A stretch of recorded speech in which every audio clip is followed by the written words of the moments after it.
Hello and welcome to That's Football. It is your latest transfer news midday as per usual, and Antoine Griezmann appears to be a done deal to Barcelona. I'm quite surprised at this. I suppose it's because he's not joining Manchester United. I suppose it's not big news like it was last summer, but this has sort of gone very, very quiet. It's the international break and that's the time when these sort of things will come out. But very, very surprising that there's really not been that much, excuse me, of discussion around it, because it is blatantly obvious. We'll be discussing Griezmann and why it didn't happen to United on the United stand at 1 o'clock, funnily enough. But he isn't going to be joining Manchester United. Last summer, we all knew it was literally the transfer ban being upheld by for Atletico Madrid that stopped him coming to Manchester United. He even did an interview saying he was 6 out of 10.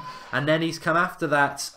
Obviously, he decided to stay. And a lot of people presumed that would mean he would come to United this summer. But the minute Manchester United signed Alexis Sanchez and gave him the number 7 shirt, that was the end of that. Griezmann has worn number 7 throughout his career, and that was the end of that. But for many people in the industry as well, they've said that was finished before then. Manchester United had to look elsewhere, and Alexis Sanchez was possibly being looked at United by as early as November.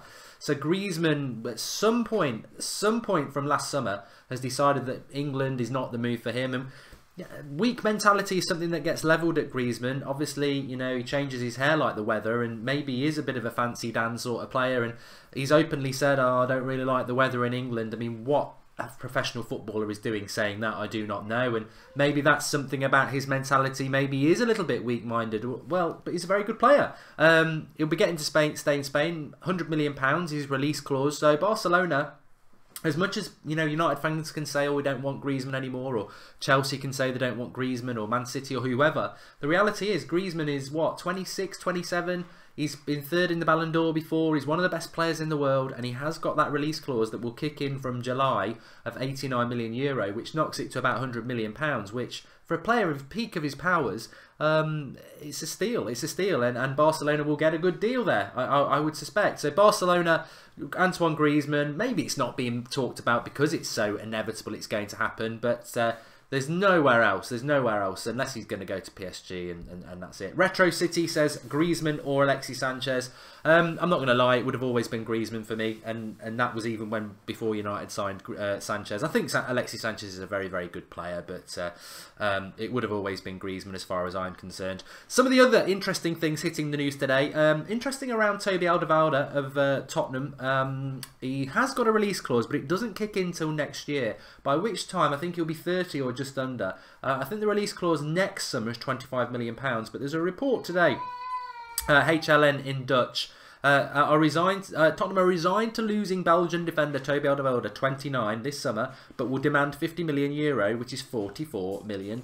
So £25 million in a year's time when he's 30 is the release clause. I think Spurs may be adding 20 on, and if he's forcing that move.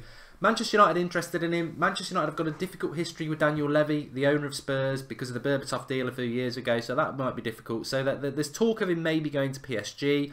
N'Golo Kante to PSG, he's saying he's happy at Spurs. Jack Wilshere will give Arsenal every chance to offer him a deal that suits him at the club. He's free in the summer, wants to stay at Arsenal, so I'd expect that to happen. Anthony Martial's agent yesterday has given no assurances over the France international's future at Manchester United. That was reported in numerous places yesterday.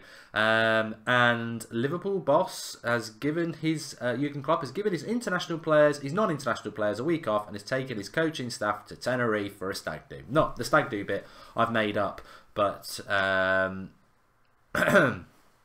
we'll see, will that. And as I reported yesterday, Liverpool will not sell forward Mohamed Salah, 25, this summer, and the Egyptian does not have a release clause in his contract. That's being reported by ESPN. But this is something I did want to discuss. Manchester United song sheets and cheerleader ideas discussed by a club. Now, you don't have to support Manchester United to think about this, but song sheets and continental-style cheerleaders with megaphones are among the ideas being discussed in an effort to improve the atmosphere at Manchester United's home games, report the BBC.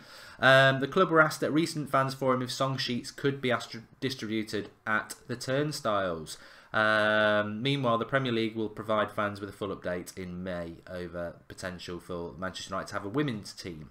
So, I mean, this is look. The reality is, I commend Manchester United supporters groups that have been involved in this with the club, thinking of ways that they can develop and improve the ground. But song sheets, you're gonna get laughed at. You give out song sheets, you're gonna get laughed at. But the reality is, Manchester United do need to think of ideas as to improve their atmosphere at the ground, as other clubs around the Premier League need to as well. But for me, safe standing is something that should be on the agenda. Safe standing will also pretty much increase attendances at clubs, so I'm surprised clubs are against it. But safe standing, we all know why we have no standing in England, quite rightly so, in relation to what happened to Hillsborough. But that was a long time ago. Obviously, it will never get forgotten. We get reminded every April, but quite rightly so as well.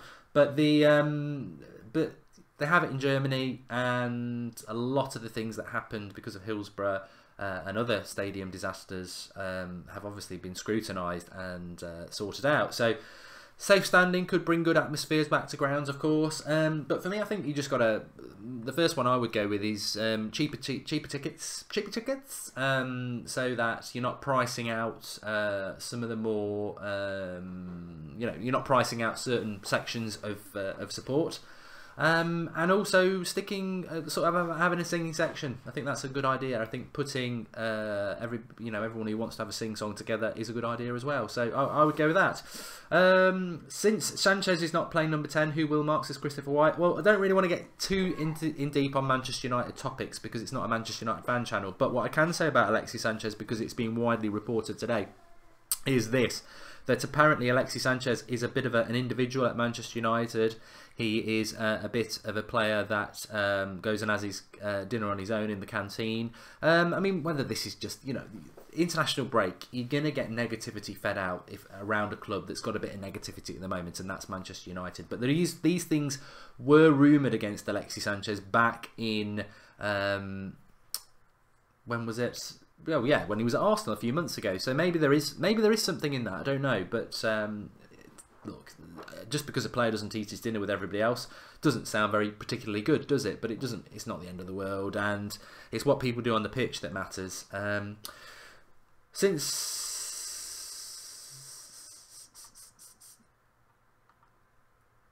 Could Manchester United still hijack the Griezmann deal, says Pankaj? Well, they could do. I don't think they will, because I think Manchester United and Griezmann have... I'd love to know what went wrong there. I really would. Going back to what we were talking about at the start, I'd love to know what happened between Griezmann and Manchester United, because that deal was going to happen. Obviously, the transfer ban was upheld last June, wasn't it? And Griezmann said he was staying. But I always felt that that displayed a real loyalty from Griezmann, because obviously I think he wanted to come to United and he felt loyal to Atletico Madrid, so he stayed for another year. And you then think, well, there's going to be some loyalty from Griezmann for United to wait for them waiting for him. And we left that number 7 shirt free until January. But somewhere in between, something's gone wrong there. And I don't know. I mean, you can start having all sorts of conspiracy theories. Is this part of the reason Pogba and Mourinho don't get on anymore? Because Agent Pogba, best friends with Griezmann, and that's fell through. And you wonder if that's maybe that is something to do with it. I don't know. But I don't see Griezmann at Manchester United anymore. I think that story has closed, and as recently as November I was convinced it was going to happen, but the minute that number 7 shirt got given to Alexis Sanchez, that was the end of Griezmann to United, because there's just no way he's not coming. There's no way he's coming if there's no number 7 shirt there. Dima, it's not officially announced that he's going to Barcelona yet, but I think everybody can pretty much, guarantee it. There's nowhere else he's going to go. He wants to stay, in Spain as well for the weather. MA says Griezmann wants to win things, so he didn't want to come to United. Simple. Yeah, I bet you don't support United, do you? I'd like Fabinho, Nainggolan or Savic with Sandro, says Christopher White. He's on the United topic again. Griezmann is a weather merchant, says Evie Burgess. And Morata is not getting as much a stick as Lukaku got when he had a goal drought. Anti-United press, says Brozan. It's interesting though, isn't it? Because just talking about that Griezmann being a weather merchant, and Lukaku and Morata there, the amount of stick that people like Alexis Sanchez get, and I've seen so many Chelsea fans on about it over the last week or so, and I think Chelsea, you've got Morata, has he been a success? You bought Fabinho's backpack from last season. Has he been a success? If you don't get that, Fabinho's backpack from last season is Bakayoko, because he basically carried him all around last season and made him look good at Monaco. Ezzy Jr. says he's glad that Griezmann's not going to Man City. Well, I think Man City will do a big deal. I do think Man City will do a big deal because they wanted Sanchez. They pulled out because of the money. Then they were going for Mahrez as a sort of stopgap.